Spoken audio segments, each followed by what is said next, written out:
నమస్తే, welcome to Leo. మనతో ఉన్నారు పొలిటికల్ అనలిస్ట్ అంకమరావు గారు. సార్ నమస్తే. నమస్తే అండి. సార్, ఓ పక్క మహానాడు సంబరాలు జరుగుతున్నాయి, అయితే మరో పక్క వైసీపీ డైవర్షన్ పాలిటిక్స్లో భాగంగా జగన్మోహన్ రెడ్డి ఎప్పుడు కూడా ఏదైనా కార్యకర్తల మీటింగ్ కావచ్చు, ప్రెస్ మీట్ కావచ్చు, ఏదున్నా మధ్యాహ్నం ఆఫ్టర్ 2 లేదా 3 తర్వాత ఉంటుంది. కానీ ఈరోజు విభిన్నంగా పొద్దున్నే ప్రెస్ మీట్ పెట్టడం, పొద్దున్నే కార్యకర్తలను ఉద్దేశించి మాట్లాడడం, అది లైవ్ ఇవ్వడం. సో డైవర్ట్ చేయాలనుకుంది కాస్త మహానాడు తాకిడికి ఓన్లీ 72-73 మంది మాత్రం లైవ్ చూస్తూ వస్తున్నారు. సో ఈ వ్యూహం కూడా బెడ్స్ కొట్టిందని చెప్పి అనుకోవాలా జగన్ది? ఇక్కడ తెలుగుదేశం పార్టీ మహానాడు అంటే తెలుగుదేశం పార్టీ కార్యకర్తలకి ఒక పండుగ. ఇది పార్టీ పెట్టిన కాడి నుంచి అన్ననందమూరి తారక రామారావు గారు మహానాడు అని చెప్పని ఆయన దీనికి పేరు పెట్టడం, కొనసాగించటం, 2 రోజులు ప్రతినిధుల సమావేశాలు, 2 సంవత్సరాలకు ఒకసారి అధ్యక్షుడిని ఎన్నుకోవటం, ఆ తర్వాత చివరి రోజు బహిరంగ సభ. బహిరంగ సభలో విశిష్ట అతిథులను పిలుచుకొని ఏర్పాట్లు జరుగుతూ ఉండేవి. ఇవన్నీ అధికారంలో ఉన్నప్పుడు, అధికారంలో లేనప్పుడు కొనసాగిస్తూనే ఉన్నారు. 44 వసంతాలు పూర్తయినాయి తెలుగుదేశం పార్టీ ఆవిర్భవించి. 20 సంవత్సరాలు ప్రతిపక్షంలో ఉన్నారు.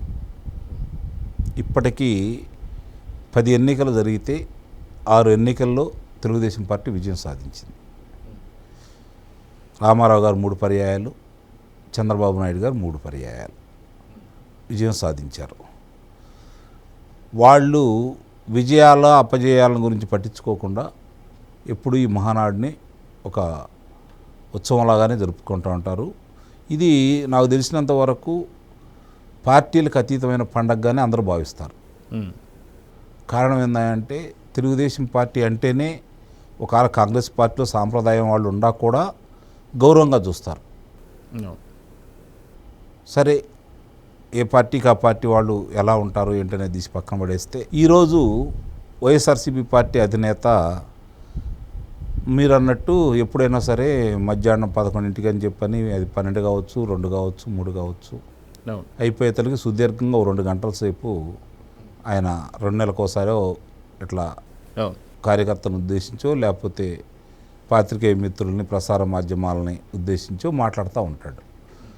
మాట్లాడిన ప్రతిసారి అధికారం కోల్పోయిన తర్వాత, అంటే 2024 తర్వాత మాట్లాడిన ప్రతిసారి ప్రభుత్వం మీద బురదల్లే కార్యక్రమాలతో పాటు తానేదో గొప్పగా చేశాను, దాన్ని వీళ్ళు అమలు చేయట్లేదు అని అంటాడు తప్ప ఏం గొప్పగా చేశాడో చెప్పడు. మీరు ఇక్కడ గమనించుకోండి, ఏం గొప్పగా చేశాడో చెప్పడు. వీళ్ళు ఏం చేయలేకపోయారో కూడా చెప్పలేకపోతున్నాడు. ఉదాహరణకి వీళ్ళు 6 హామీలు ఇచ్చారు ఎన్నికల ముందు మేనిఫెస్టోలో. 4 హామీలు విజయవంతంగా చాలా గొప్పగా చేసుకుంటూ వెళ్తున్నారు. అదనంగా ఈరోజు అన్నా క్యాంటీన్ కావచ్చు, మిగిలిన కార్యక్రమాలన్నీ కావచ్చు, వాళ్ళు చేసుకుంటూ వెళ్ళిపోతూనే ఉన్నారు. ఎందుకు ఇచ్చిన హామీల్లో ఆలస్యం అవుతుందనే దానికి చంద్రబాబు నాయుడు గారు వివరణ కూడా ఇచ్చుకుంటూ వెళ్తున్నారు. ఈయనేమంటున్నాడు, ఏ ఒక్క హామీని నిలబెట్టుకోవట్లేదు కాబట్టి వాళ్ళు ఏమీ చెప్పుకోలేకపోతున్నారు, అన్నీ అబద్ధాలే చెబుతున్నాడు చంద్రబాబు నాయుడు గారు, అది ఆయన నైజం అని చెప్పి చెబుతున్నాడు. అబద్ధాలకి ఎవరు ప్రతినిధి అంటే మీరే కనపడుతున్నారు. చేసిన మంచి మీ కళ్ళకు కనపడట్లేదు. రాష్ట్రంలో ఇప్పుడు వస్తున్నటువంటి పారిశ్రామిక రంగం గురించి మీరు ఆలోచించట్లేదు. మన పిల్లలకు వచ్చే ఉద్యోగాల గురించి మీకు లెక్కలు లేవు. రెండవది, మీరేం చేశారో మీకు తెలుసు, అది వీళ్ళు చేయలేకపోతున్నారనే బాధ తప్ప, వాళ్ళు అలా చేసి మనం చేశాం కాబట్టి వాళ్ళ మీద ప్రజల్లో సానుభూతి ఏర్పడి వాళ్ళ అధికారంలో నిలబెట్టారు, మనం ఎంత రెచ్చగొడుతున్నా వీళ్ళు రెచ్చిపోకుండా మన మీద అలాంటి ప్రయోగాలు చేయకుండా వాళ్ళు సంపదను సృష్టించే కార్యక్రమంలో, పరిశ్రమలు తెచ్చే కార్యక్రమంలో మామూలుగా ఎక్కడా కూడా ఘర్షణ వాతావరణాన్ని లేకుండా ప్రజాస్వామ్యయుతంగా ఈరోజు స్వతంత్రంగా బతికే విధంగా వాళ్ళు పరిపాలన చేసుకుంటూ వెళ్తున్నారు. ఇది మన మనస్తత్వానికి విరుద్ధం కదా. అలజడులు జరగాలి, గాంజా వ్యాపారం విస్తృతంగా జరగాలి, తన మనుషులకి లాభం రావాలి, తద్వారా ప్రజలు మత్తులో మునిగి తేలుతూ ఉండాలి. అప్పుడు మేము చెప్పిన అబద్ధాలను వాళ్ళు నమ్ముతారు కదా. ఇదే కదా వాళ్ళ ఆలోచన. జగన్మోహన్ రెడ్డిది. ఇప్పుడు మీరు అన్నట్లు మహానాడు యొక్క ఈ పండుగ వాతావరణంలో జగన్మోహన్ రెడ్డి ఏం మాట్లాడాడు అని కనీసం వాళ్ళ 175 నియోజకవర్గాలలో పోటీ చేసిన అభ్యర్థులు, లోక్సభ నియోజకవర్గాల్లో పోటీ చేసిన అభ్యర్థులు, వాళ్ళ పార్టీకి ఉన్నటువంటి సభ్యులు అంటే పాలకవర్గ సభ్యులు వాళ్ళుండా కూడా ఒక 500-600 మంది ఉండాలి. కానీ వాళ్ళు కూడా చూడని పరిస్థితి. అంటే జగన్మోహన్ రెడ్డి కొత్తగా చెప్పేది ఏమీ లేదు, మనకు తెలియంది ఏమీ కాదు, చంద్రబాబు నాయుడు గారిని తిట్టి ఇంకా మన పాతాళ లోకానికి నెట్టేస్తున్నాడు, ప్రజా సమస్యల మీద స్పందించట్లేదు, ఈ ప్రభుత్వంలో తప్పులు చేయట్లేదని మనం అంటలేదు, జరిగే తప్పుల్ని చూపించటంలో వైఫల్యం చెందుతున్నాడు. ఇప్పుడు మళ్ళీ అధికారంలోకి వస్తే చంద్రబాబు నాయుడు గారు తీసుకొచ్చే పరిశ్రమల కంటే ఇంకెక్కువ పరిశ్రమలు తీసుకొస్తాం, చంద్రబాబు నాయుడు గారు కల్పిస్తున్నటువంటి ఉద్యోగాల కంటే మేము ఎక్కువ ఉద్యోగాలు కల్పిస్తాం, చంద్రబాబు నాయుడు గారు కట్టే నీటి రంగ ప్రాజెక్టుల కంటే మేము ఎక్కువ కడతాం, చంద్రబాబు నాయుడు గారు లాగా మేము రైతులకి ఇంకా ఎక్కువ ప్రయోజనాలు చేకూరుస్తాం, లేకపోతే ఉద్యోగస్తులకి ఇవి చేపిస్తాం, ప్రతి సంవత్సరం డిఎస్సి కండక్ట్ చేసి ఉద్యోగాలు ఇస్తాం, అధ్యాపకులకు కావచ్చు, వీళ్ళకి కావచ్చు, గ్రూప్ 1 గ్రూప్ 2 పరీక్షలు నిర్వహిస్తాం.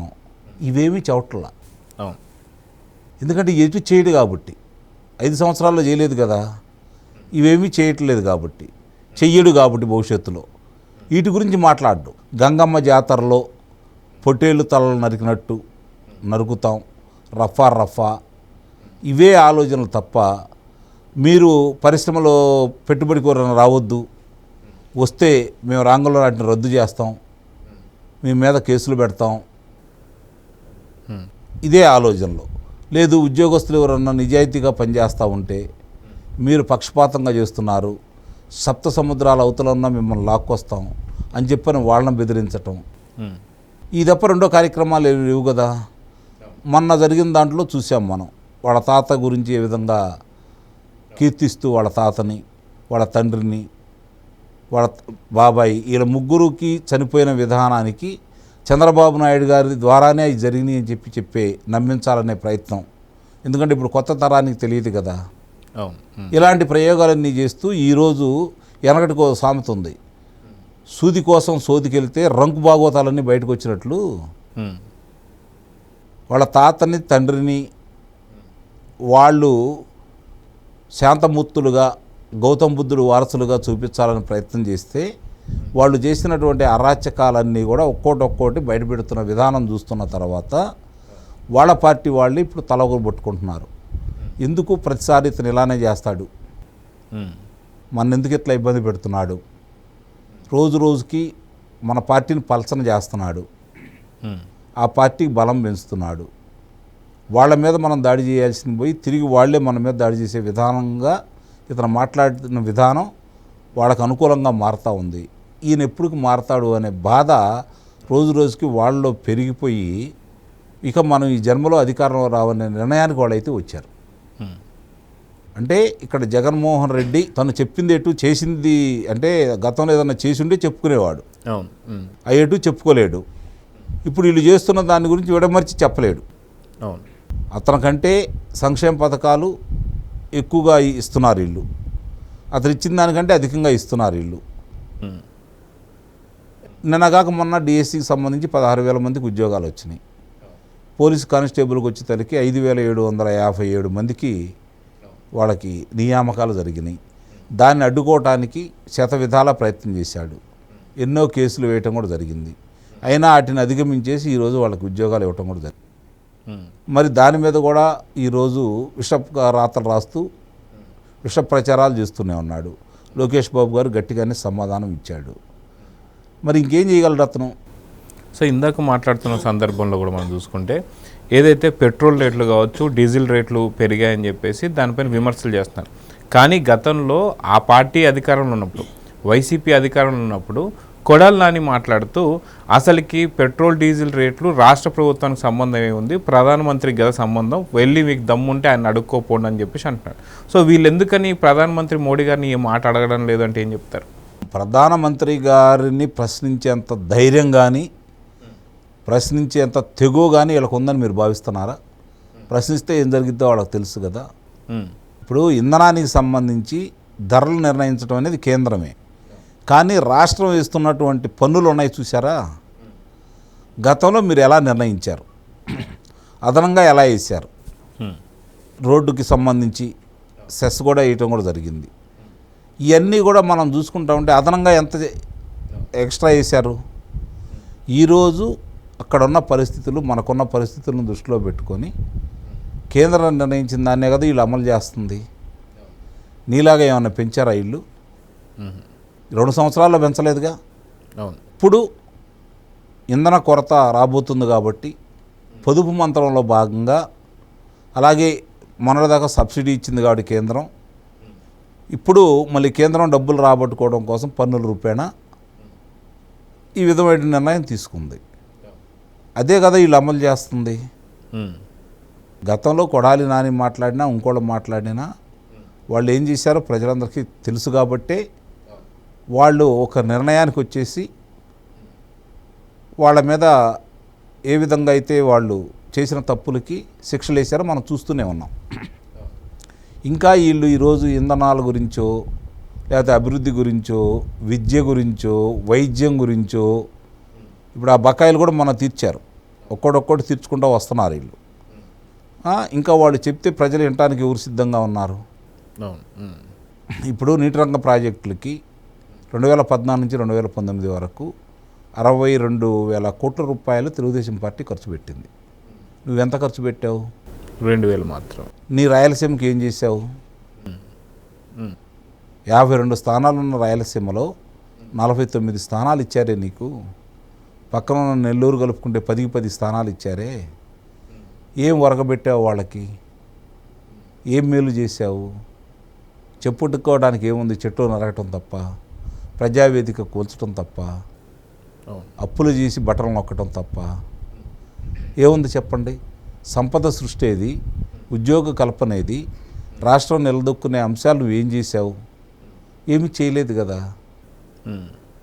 ప్రతిదీ ఎన్నికల్లో పార్టీ నీది కాదు, వేరే వాళ్ళ దగ్గర నుంచి లాక్కున్నావు. ఓటర్లు నీ వాళ్ళు కాదు, కాంగ్రెస్ పార్టీ నుంచి వచ్చారు, నీ తండ్రి నుంచి వచ్చారు. నీ తండ్రి మీద ఉన్న సానుభూతిని నీ తండ్రి బొమ్మను చూపిస్తే నిన్ను ముఖ్యమంత్రిని చేశారు.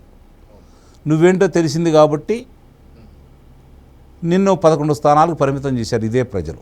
151 స్థానాలు ఇచ్చిన ఇదే ప్రజలు 11 స్థానాలకి పరిమితం చేశారు. కాకపోతే ఏంటంటే ఆంధ్ర రాష్ట్ర ప్రజల అదృష్టం ఏంటంటే ఎక్కడ తప్పు జరిగింది అనే దాని గురించి విశ్లేషించకుండా, మళ్ళీ ఇలాంటి తప్పులు చేయమని చెప్పకుండా తప్పులు సరిదిద్దుకునే కార్యక్రమం చేయకపోవటమే ఆంధ్ర రాష్ట్ర ప్రజల అదృష్టం. మళ్ళీ అతను మారిపోయాడు, ఇంకొకసారి అవకాశం ఇద్దామనే ఆలోచన రానియకుండా అతను ప్రవర్తిస్తున్న విధానమే ఆంధ్ర రాష్ట్ర ప్రజానీకానికి, ఆంధ్ర రాష్ట్ర ప్రభుత్వాలకి శ్రీరామ రక్ష అని అయితే నేను భావిస్తున్నాను. సో చూద్దాం సార్, మొత్తానికి ఏదైతే మహానాడుని పూర్తిగా విచ్ఛిన్నం చేస్తానికి చేస్తున్నటువంటి ప్రయత్నాల్లో ఈ యొక్క సమావేశం కూడా పూర్తిగా దెబ్బతినేది చూసుకోవాలి. సో చూద్దాం సార్ ఏం జరగబోతుంది. నమస్తే. Please subscribe to Leo news for more videos.